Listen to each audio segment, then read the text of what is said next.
Okay, this is the story Camping with Aunt Julie by Darlene Ramos, illustrated by David Harrington. Vocabulary words: bat, battery, blue, fuel, plug, term, vision. Camping with Aunt Julie by Darlene Ramos, illustrated by David Harrington. Aunt Julie loved to travel all over the world. She didn't travel in comfort. She preferred to camp out in jungles or hike up mountains without the comforts of home. Scott loved when Aunt Julie returned from her travels. She would open her book of photographs and tell exciting stories about the places she had visited. Then she'd give Scott his souvenir. Tonight Scott held a beautiful piece of wood shaped like a shark.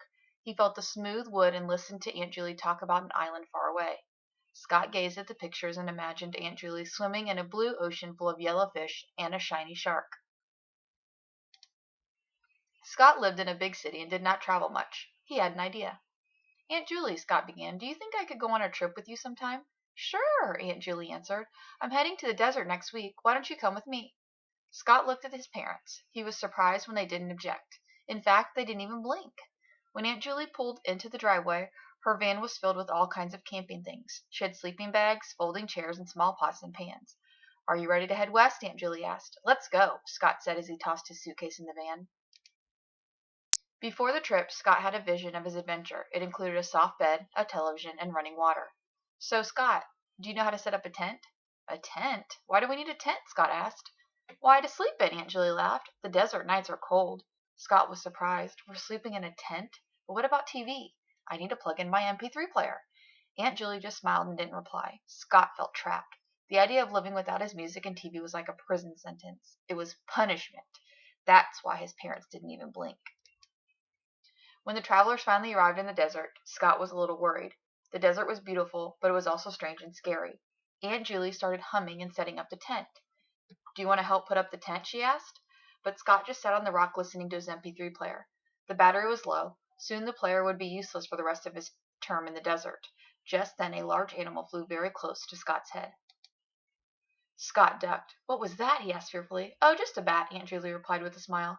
Scott jumped up and grabbed the tent. "So, how do we put this up?" Later that evening, Aunt Julie built a small fire with wood she had brought for fuel. She showed Scott how to roast marshmallows and told stories about desert animals and the stars. "The desert is filled with sound," Aunt Julie explained. "It has its own music." Scott sat quietly listening to a few coyotes. He felt safe by the fire with his aunt. Then he realized why he liked her so much. Aunt Julie lived life without needing a lot of things. She didn't need a TV or an MP3 player. All she needed was to travel and to spend time outside. Suddenly, a strong gust of wind blew out the fire, and a large owl flew past Scott. This time Scott wasn't afraid. "I'm lucky to have an aunt like you," he said, "and boy, will I have some stories to tell my friends when I get home."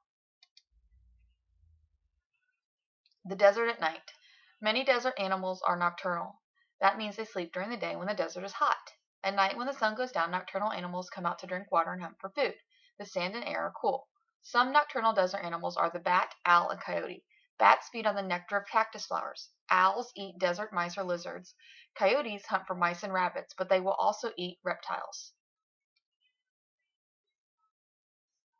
Got the word web and the questions. Leave that there for you.